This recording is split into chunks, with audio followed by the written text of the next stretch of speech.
Greetings, friends. My name is Pavlo Shtermach, and now we'll unveil the top news of recent days. The EU Parliament did not support the appointment of representatives of two new far-right groups, Viktor Orbán's Patriots for Europe and Europe for Sovereign Nations, led by Alternative for Germany, to the positions of vice presidents. This is reported in the Euronews publication. Of the 14 vice presidential positions in 3 European Parliament, 11 were elected in the first round of voting.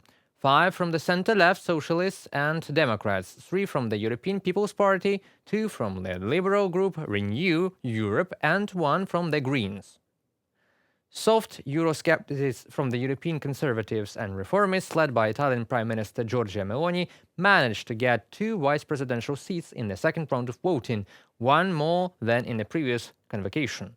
The last 14th place of the vice president went to the representatives of the lefts.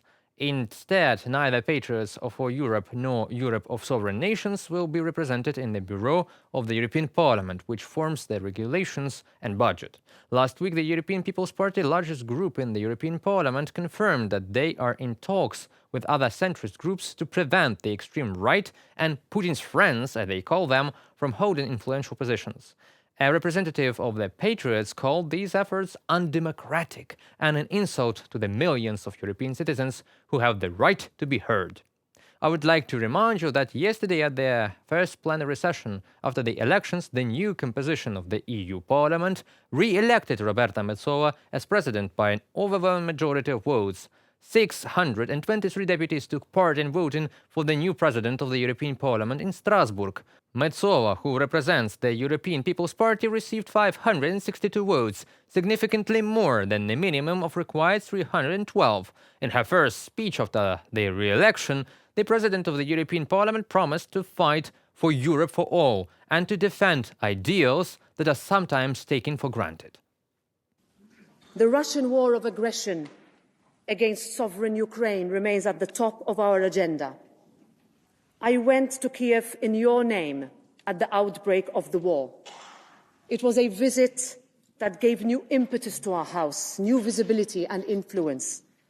This House helped put the political spotlight on the need to stand with Ukraine, and that light is one that people rely on us to keep shining as brightly as it can be.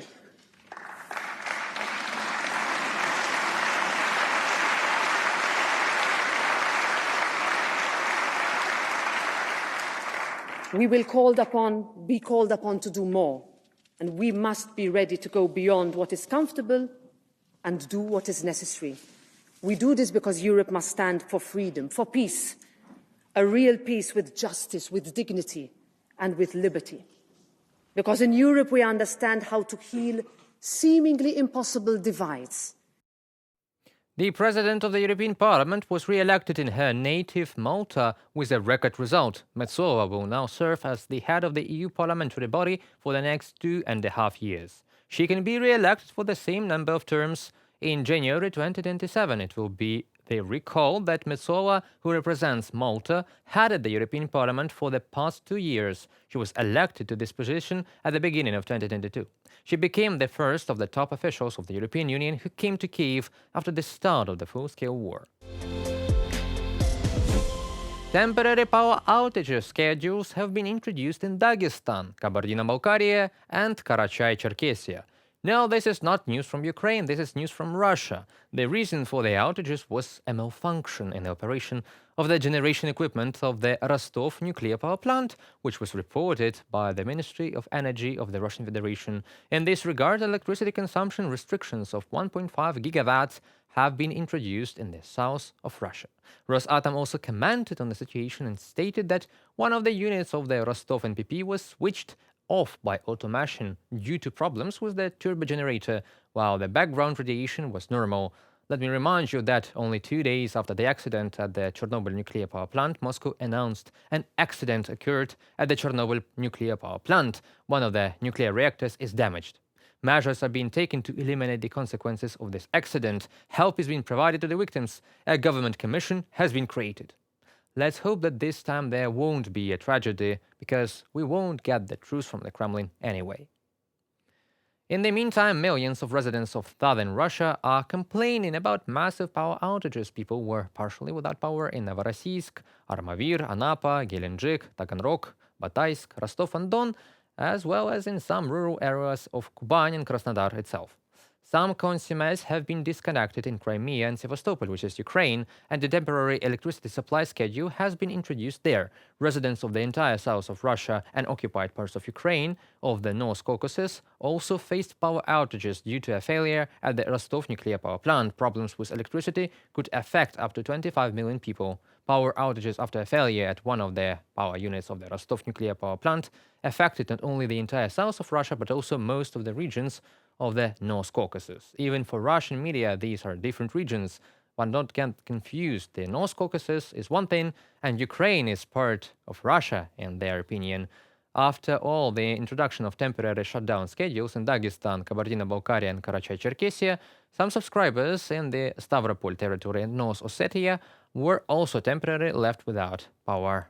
Residents of the southern regions of the country are also forced to put up with the supply of light on a schedule. According to a fan schedule, electricity operates in Sevastopol, Crimea, the Republic of Adygea, the Astrakhan and Volgograd regions, as well as in Kalmykia and the Kuban.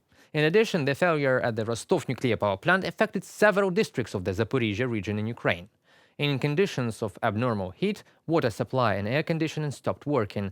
During the day in the regions where disruptions began, a sharp increase in road accidents was recorded due to non-functioning traffic lights. Shopping centers and grocery stores suffered serious losses too.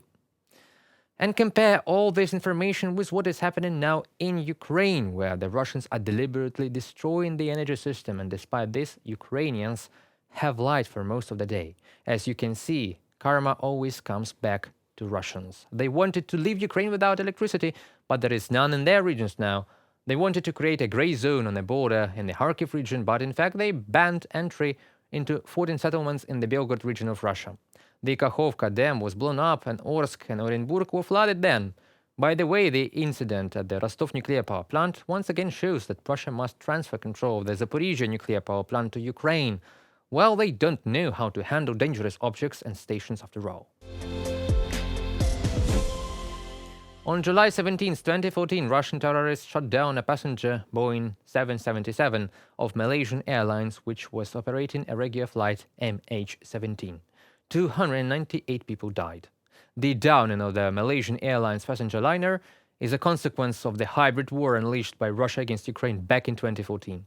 The MH17 case is the most documented and investigated Russian war crime. As a result of thorough several-year investigation, it was possible to clearly establish the murder weapon, the Russian Buk air defense system, and the main performers, Igor Girkin, Sergei Dubinsky, Leonid Kharchenko. Throughout the investigation, Russia purposefully produced fakes at the highest state level to divert suspicions from itself and shift the blame to Ukraine.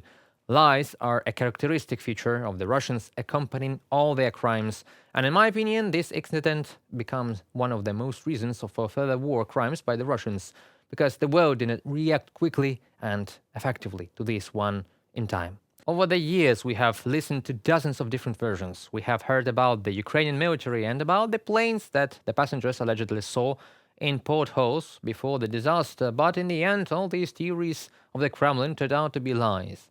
How unexpected. However, today is not the time for accusations, but for honoring the memory of innocent victims. Russia and its propagandists have continued to lie about MH17 even after the Hague District Court established all the true facts and issued a verdict in 2022. Russia struck the MH17 victims twice. The first time it used a missile against the civilian aircraft. The second time it dishonored their memory and the grief of their relatives and friends. This is part of Russia's kill, lie and deny strategy, which it applies to thousands of other atrocities committed during its aggression against Ukraine. Statement by the Ministry of Foreign Affairs of Ukraine on the 10th anniversary of the downing of Flight MH17.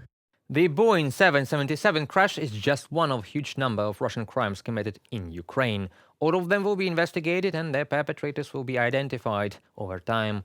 We welcome the decision by the District Court of The Hague, which found guilty and sentenced to life imprisonment 3 people responsible for shooting down Flight MH17.